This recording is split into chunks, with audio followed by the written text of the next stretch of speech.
Hey everybody, it's Gail of Giving Back with Gail, and on this week's vlog I'm going to talk to you all about something that's really important during these winter months: blood donation. Now I know some people have a lot of anxiety when it comes to that and they get a little nervous about it, but this week's vlog is all about that. I want to tell you step by step what the process looks like, so hopefully I can ease some of your fears and hopefully also inspire you to give as soon as you possibly can. It's definitely important during the winter months because the need goes up dramatically. So stay right there, I'll tell you all about it, and we'll go step by step together.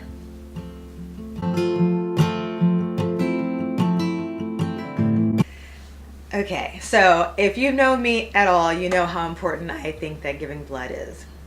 It's not just important in regards to giving back. It's something that it's like one of the very, rare few things that we can do that can literally save someone's life. And I don't know about you, but I think that's amazing, And so I tell everyone, I ask everyone, if you are able and willing to do it, please donate blood if you can. Now, I'm going to start off this vlog by acknowledging that not everybody can give blood.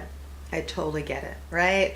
Some people have small veins when it comes to donation. Some people have anxiety when it comes to donating as well. Some people have reasons like they lived abroad because there's like certain parameters that they actually specify when you do donate blood. So there's actually a reason, like a number of reasons that you couldn't actually give it. I respect it. I totally get it. This vlog is for the rest of you guys. The rest of you guys who are able to, but don't necessarily know where to start, are a little bit, anxious about it and want to give, but need a little help. This vlog is for you. So I'm going to start off by just letting you know a little bit of information about giving blood, because I think it's important for you to know just what an impact you'll be having when you do it, okay?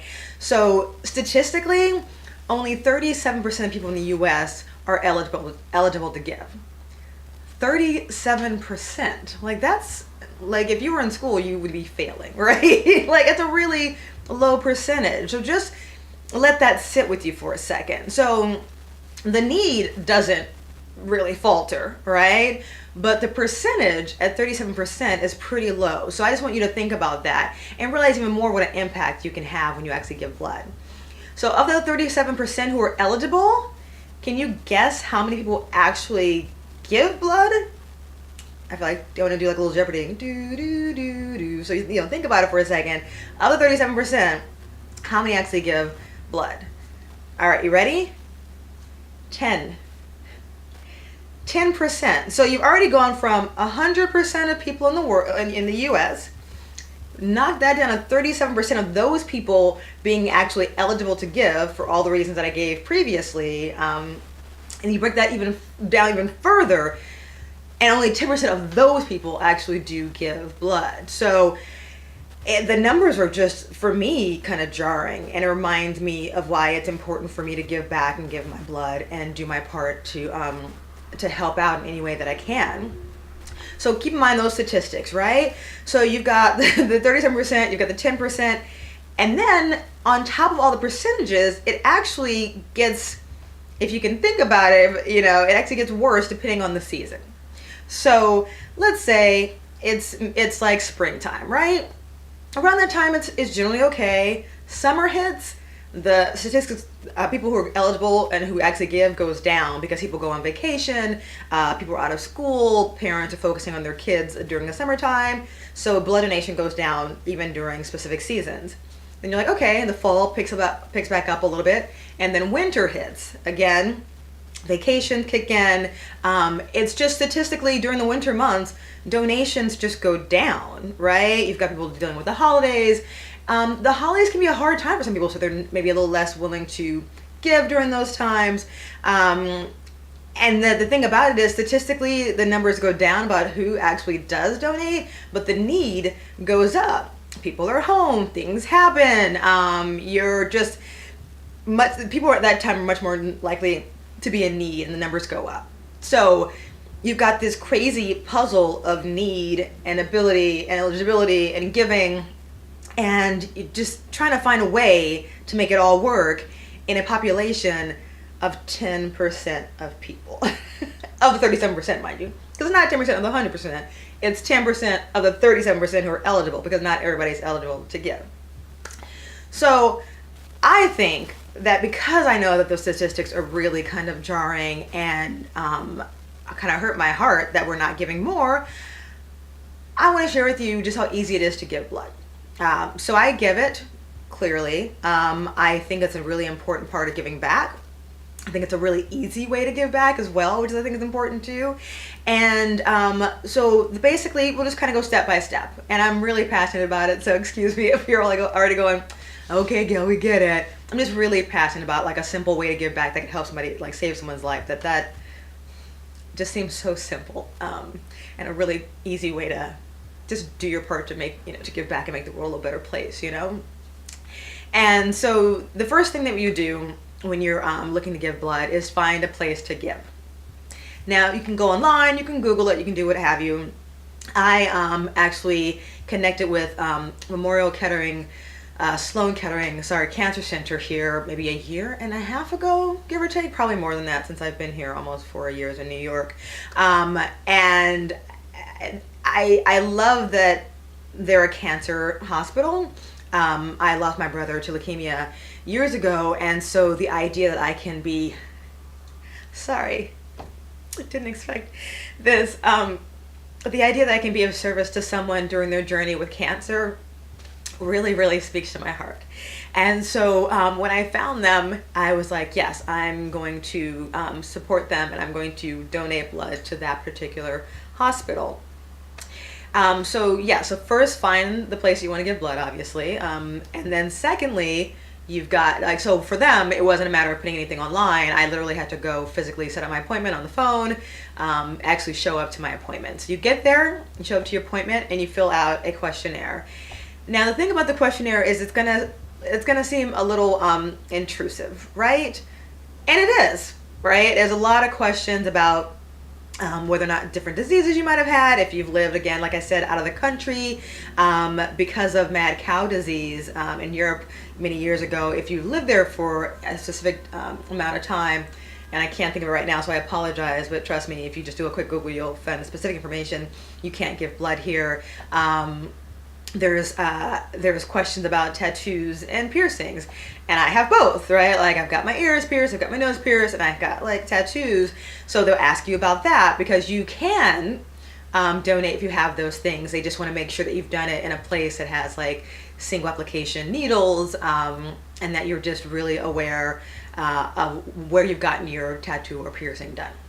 So there's all that information. All these questions are on the questionnaire, right? So it's a little bit invasive, it might feel, but you have to keep in mind that they're trying to basically cross out any issues before you get to the part where you actually have to give blood, right? So if you lived abroad in this specific area and you marked yes, they'll tell you right up front, you can't give blood, and then they won't have to like make you go through the rest of the process. So this questionnaire is really important. It's basically narrowing down, again, looking at like who's really eligible and then who can give blood, because you can walk in thinking you're eligible and then fill out the questionnaire and realize that you're not, and you can't actually give blood. So that's actually the first step. When you walk in, you fill out the questionnaire, and you let them know if there's anything within the parameters of what they don't allow in order for you to be able to give blood or not give blood, which is important. After you fill out the paperwork, you go in and actually do the intake, right? And during that time, someone lovely, and everyone that I go to at Sloan Kettering is always really awesome. There's one lady who is like, she's amazing, and we laugh whenever I go, and she tells me about her daughters, and it's just really lovely. They happen to give away like free swag, which is fun, right? So I've got like a ton of like t-shirts, and I've got like a tote bag that I'm looking at right now. Not why I do it, obviously, but like a fun thing that you can get if you donate there as well. So you go in, you do the intake. They pick your finger so they can do a testing of your iron levels. You do have to have certain iron levels in order to give blood, so keep that in mind as well. So if you're anemic or you've got fairly low iron levels, just keep that in mind that you may not be able to give blood the day that you go in if your iron levels aren't at a certain level. I also have low iron levels, but I take a vitamin that keeps it like at the good level, and so I'm able to give blood without any problems, which is great. So to do that, they'll take your blood pressure, and if your blood pressure is too high, they will also not allow you to give blood. So just keep that in mind. So I'm just trying to give you all the steps that you'll know before you walk in and what you were going to have to deal with. So they do the iron, they do your blood pressure, and then they also sometimes they'll take your temperature depending on the place, and then, oh my goodness, I'm having a brain fart. They do your iron, the blood pressure. Oh, and they add, you have to be a certain weight as well. And I believe the weight is 120 and above. And I might want to check me on that, but I do think that is the case. So they just want to make sure that when you're giving blood, you're not going to pass out, and that your body can sustain you after you give blood, and that your blood pressure is at a level that it won't risk your health if you were to go give blood. So they've been doing this for a very long time, so every single step is there to make sure that you're okay during the process. So once you've done that, they put a little band-aid on your finger because of the prick. You've got your iron levels great, your blood pressure is awesome, you've gotten your swag if they happen to give that away with you. The next step is to actually go sit in the chair. And I personally am a fast bleeder, so I go in and I've got like blood giving veins. Like, I came into this world ready to give blood, clearly. So I've got blood giving veins, I've got a nice vein set. So whenever I go in, they don't ever have a problem finding my veins and things like that. If they do, they've been doing this for a long time. So your phlebotomist and your wonderful nurses will take the time to help you and figure out your vein situation. I don't have to deal with that because my veins are always like nice and big. So they'll come in. They'll ask you again to state your name, your birthday, just make sure you're good and you've got you can recall these things before you give blood, because again, it's all about your safety, making sure you're good during your process. And they'll sit back. They will actually put that little tourniquet around your arm so that to bring out the actual vein. They clean the area off. They take they put a needle inside, obviously, and they take a couple of test vials. And then they get you ready to give your blood. And so generally during that time, I am a talker. I know, big surprise. So I end up like talking to the people that are in the room with me, the wonderful nurses, and they're awesome.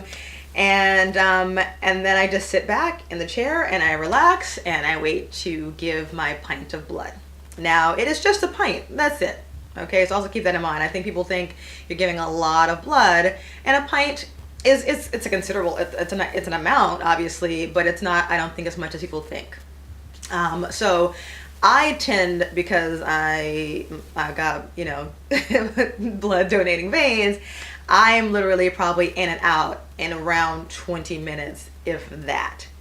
Fun random story, the last time I went to go give blood, there was a young lady that was there and had been there for about 25 minutes prior to my arrival.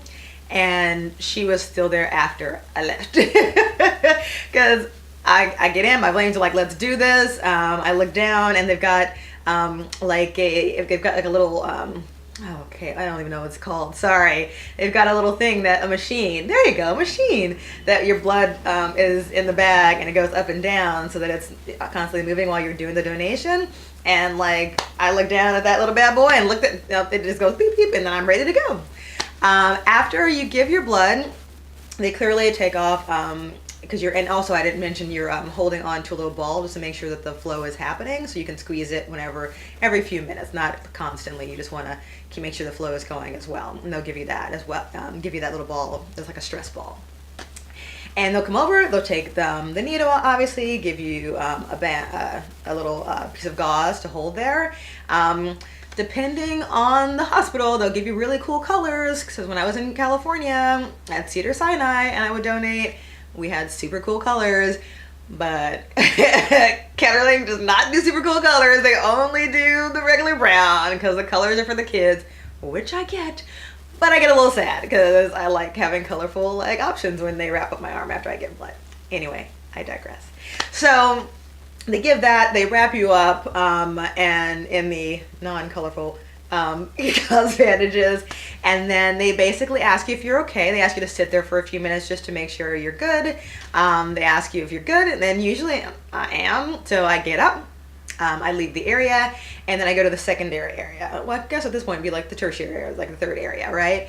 And that's where you get cookies and orange juice or something of that nature, right? They also have like cranberry juice there for me, some other kind of juice I keep forgetting right now. And you get cookies, and they always have my Oreos, which makes me very, very, very happy. So yeah, you get there. They just ask that you like sit in that room for about 15 to 20 minutes just to make sure you're okay. Because again, you gave blood.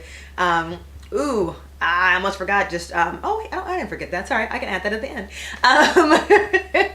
So yeah, so they give you the cookies, they give you the juice. They just ask that you sit there for about 15, 20 minutes, and they make sure you're okay. And then when you're done, they also remind you to stay hydrated, not to use your arm a lot during the next 3 or 4 hours, not to do any like heavy lifting. I believe they tell you like not to smoke as well. I'm forgetting that one right now. I apologize. But basically just take it a little bit easy. And then that's it. That is literally it. Like as I said to you, I'm usually in and out within like half an hour, if that. And it's really simple, you know? So the stages to giving blood are so simple, and the need is so great. It just seems like such a win-win to me, right? Like you get to give blood and you get to help save someone's life. Again, 10% of people are going to do what you're going to do, hopefully, after you see this vlog. 10% out of all the people in our country. So you can do your part and give back. And in addition to giving, like I give whole blood all the time, you could also give platelets. And then with whole blood, you can only give every 56 days. And with platelets, you can give much more often. And if that feels more comfortable with you, it does take a little longer. You have to sit there a little longer with platelets. But I'm hoping that this has inspired you and made you understand that the process is really not that difficult. All you have to do is make an appointment and say yes. And that is all this vlog is about right now. Like I was thinking this week is all about Valentine's Day and love, and I'm thinking what better way to show like just your love to other people than just giving of yourself and giving blood this week, because you can, and because only 10% of people do, and we need to increase those numbers as quickly as we possibly can, because the need again doesn't change, the number keeps staying the same. So I'm just hoping that you're inspired by this to go out, make a call Kettering if you're here in New York, call Cedars-Sinai if you're in LA, Google blood donation centers near me. There are so many, they're more than happy, you know, to come in and have you give your donation. It's so simple. And I told you the steps are really, really easy.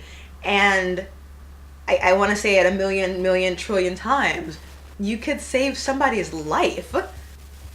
You literally just sit there and give your blood, and you can change and save someone's life. Like I don't know any other way to say that. And I don't know any more compelling reason to give, you know? Life happens, and hospitals have these needs, and people get hurt, and you never know what's going to happen. And if I know that like the 30 minutes out of my day it took me to give blood helped save someone's life, like that's what this is all about, this life journey, you know, being there for one another, helping one another, being a space to give back and be a beneficial presence on the planet. Like that's why I'm here. And so I'm just hoping that as I've rambled on about giving back and giving blood, I've inspired you just a wee bit to do your part to do the same. And if you have any questions, further questions for me, please reach out to me. My email is gail.anderson@givingbackWithGail.com. You can always find me on Instagram and Facebook and DM me on either of those platforms. If you ever have questions about giving blood, I will be more than happy to answer them. But I hope that just one person who sees this, if not more, I would love more, you know, but at least one person who sees this makes a phone call and makes an appointment to give blood this week, next week, the coming weeks, and then consistently keeps doing it, because you doing that are doing your part to change the world and save somebody's life. Okay. I'm gonna stop crying now. But I'm really passionate about it, and I really think it's one of the simplest ways you can give back. And it takes very little time and effort. So thank you as always for watching and for just taking this journey with me. I don't take it for granted that you're watching this, and I'm very, very grateful. As I said, we're on Facebook, we're on Instagram. Please follow, please connect. I would really, really appreciate that.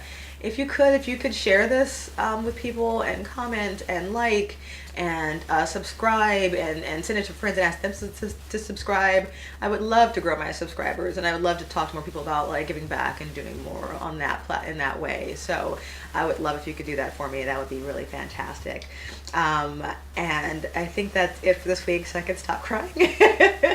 But I do truly believe that we can change the world through service, and I really appreciate coming on for the journey. And I don't take one moment for granted, and I'm very, very, very, very grateful for this community we've created together. All right. I'll see you guys all next week.